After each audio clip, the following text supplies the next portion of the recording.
Welcome, it's Dan. Hope you're well today. Welcome to the podcast. And today's Business Growth Show, we're going to talk about why regular content is what you need in your business. And so if you're kind of struggling right now to generate leads, to close more sales, as a lot of people are, we're just in that time of the year, time of the decade. We're just at that point, aren't we? If I was to put a season onto this, like what time of year are we in? Are we in spring? We're definitely not in spring. We're not in summer, business-wise. Does it feel like summer? Not really. And I also wouldn't say it's autumn. Definitely not autumn. And I also wouldn't say it's winter.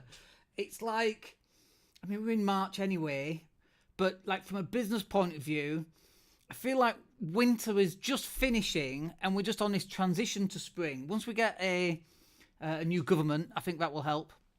I think a government will actually help quite a lot, actually. And then also, I think that that will kind of kickstart a little bit more confidence coming back to the market. But until then, until we get to that point, and we've definitely felt this, and we know our clients are definitely feeling this, if a person doesn't pay our client and our client doesn't pay us, and then we don't pay a supplier, and then that supplier doesn't pay somebody else, and then that somebody else doesn't pay the next person, and then that next person doesn't pay our customer, then our customer can't pay us. And so it's like this circle that we're going around, right now, and it's just challenging. I understand that it's very, very challenging, but at some point we're going to come out of this, I feel. And if so, you want to have your business in a position whereby it's good to go, it's ready. Sorry, the dog keeps bothering me. It's good to go. It's ready. You're going to generate leads. But right now, everybody is kind of compacting and just, it's very challenging out there. And it's painful. It's painful for everybody. I don't know anybody who's just doing really, really well. There are a few people, actually, that will probably do really well. People into security, like, because burglaries will be up, muggings will be up, car thefts will be up. So car alarm companies, not that you really do third-party car alarms these days, right? Like, you just stay with your normal car alarm, don't you? But those sort of businesses that are dealing with those sort of things, they will probably do quite well, I would imagine. Just looking at my arrow here, my arrow is all over the place. Look at that. But let's talk about why regular digital marketing content is going to win for you in 2024. And it does a couple of things that I just wanted to cover here. The first one, straight off the bat, is just in terms of recognition. And I don't know if you've done this, but I've definitely had this. I've gone to networking events and you see people just kind of looking at you like, I think I know that guy. And I suppose I look kind of recognizable, I suppose. I've got that face, right? So there's not many people who look like this, thank God, I hear you say. But you can walk into a place and people already know who you are. And that's actually a really nice feeling. It's like getting that recognition because, it builds trust, there's less walls, and it's easier sales. The three next things that I'm about to talk about. But getting recognized as a business owner and people already know what you do before you even get there, I think is very powerful. And if you can have that, that's very useful. Sorry, I'm just looking at my image because I seem to be very high up there. My head's going off the top. There we go. I think that works. So walking into a place and being recognized just makes life so much more easier. And you can talk about stuff. You've got instant rapport. When I used to work for a computer company many, many, many years ago, we'd do the cold calls and we'd get on the calls and we'd be saying to them, my name's Dan, I'm calling from such and such a company. And they'd be like, who? What? Who are you? Why am I listening to you? And then when I went and got a job at Dell, hi, it's Dan, I'm calling from Dell Computers. They're like, oh yeah, I'll take that call, right? So that recognition, obviously we're not Dell Computers, but that recognition where people actually recognize who you are, and before you walk in the room or as you walk in the room or as you introduce yourself, they go, oh yeah, I know who you are. I've seen you around. I've seen your marketing and your shorts and your videos and your advertising and your attempt at really bad humor and your inappropriate humor and how are you not in prison, right? So like getting that recognition, all right, maybe not the last one, but getting that recognition I think is really, really important. And really what we're talking about here is we're talking about building brand, aren't we? Really, because that's what recognition is. I fancy a Coca-Cola, well, or Coke. Which Coke are you going to have? Coca-Cola. Is Pepsi all right?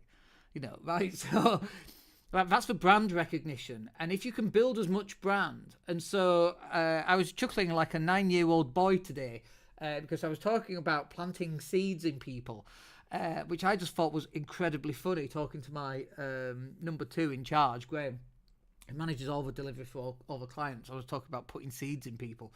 But the thought seed in someone's mind, when... for example, cold calling. Cold calling's a horrific job if you've ever done it. And if you've never done it, you should do it because it's, one, it's soul destroying and character building, all rolled into one. So what you should do when you're cold calling is wear Crocs, and then any self-esteem that you've got left at the end of a cold calling session will just seep out of the holes. But cold calling is very, very challenging. But the way that I managed cold calling was that actually I'm just introducing my brand. And in fact, I actually typed something while I was on a call with Graham, and it was a cold calling script. I'm always getting ideas and typing them down so that at some point we'll implement them. So, for example, a cold calling script could be, hey, my name's Dan, we're just building brand, and I thought I'd check in with you to see if there's anything that we can help you with, like a new website or a lead generation campaign. And they're going to go, no, nothing right now. And then you go, that's perfect. I've got your details. Let me drop you an email. And then you'll have my details as well. What's your email address?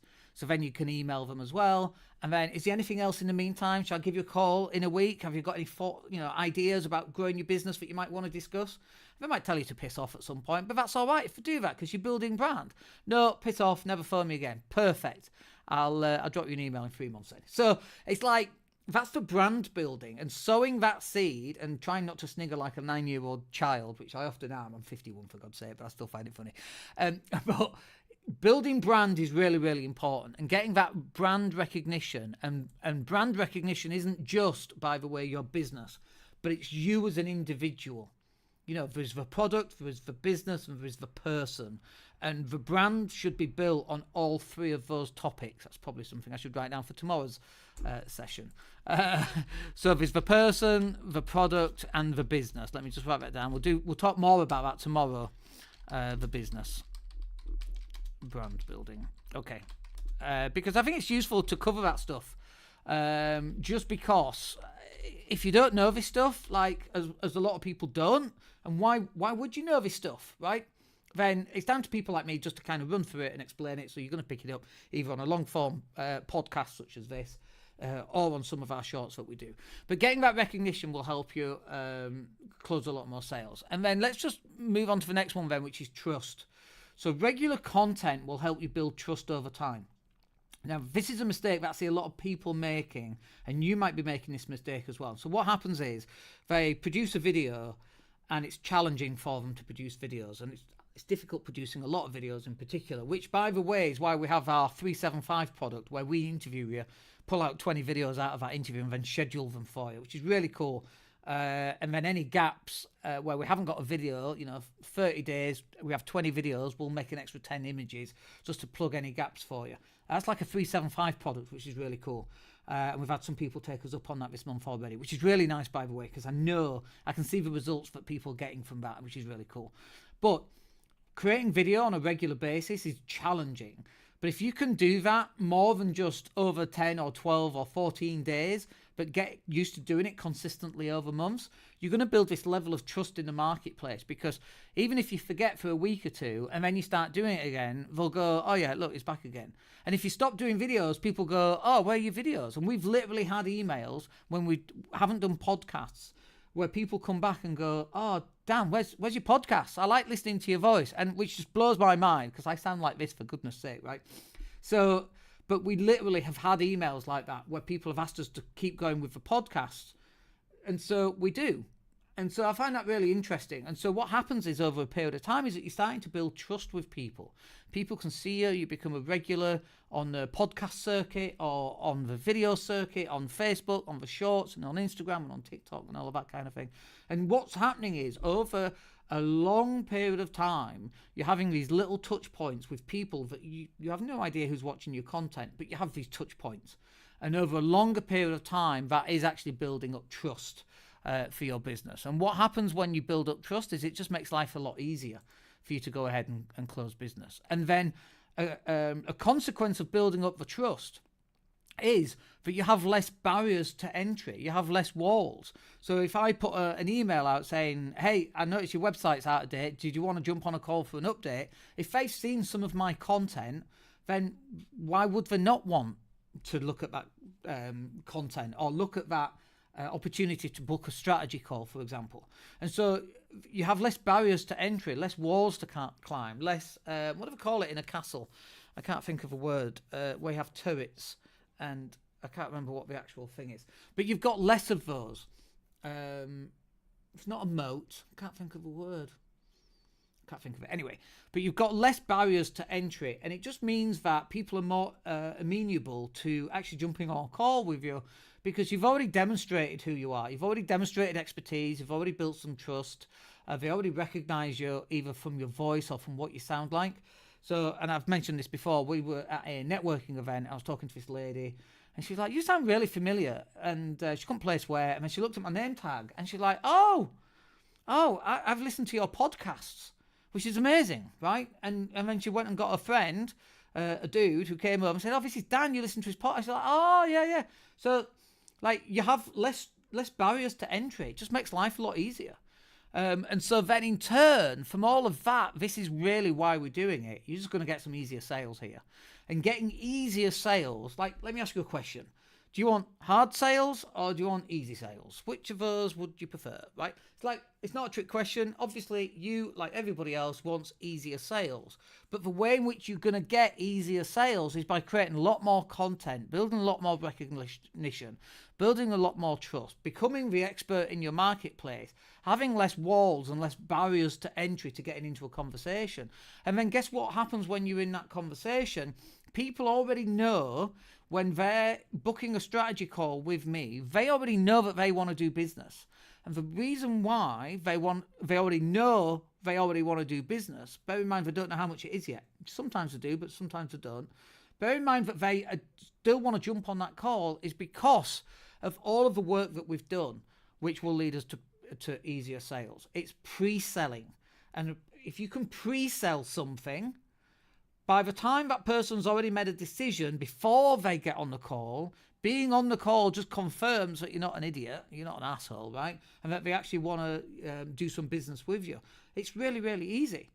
Much easier than having to call and then having to explain who you are and talking about your business and your products and how it will help. That's why we go live so often. This is why we have training events to help people understand what you should be doing with your digital marketing. And then when they get on a strategy call, they already know what to do. They just don't have time to do it, so they ask people like us to come and help them out. And that's what we're here for. Anyway, look, I hope you find that useful today.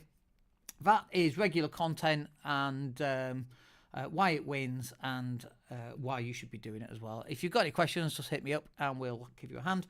Other than that, we'll probably speak to you tomorrow, hopefully. Have a great day and we'll speak to you then. Take care.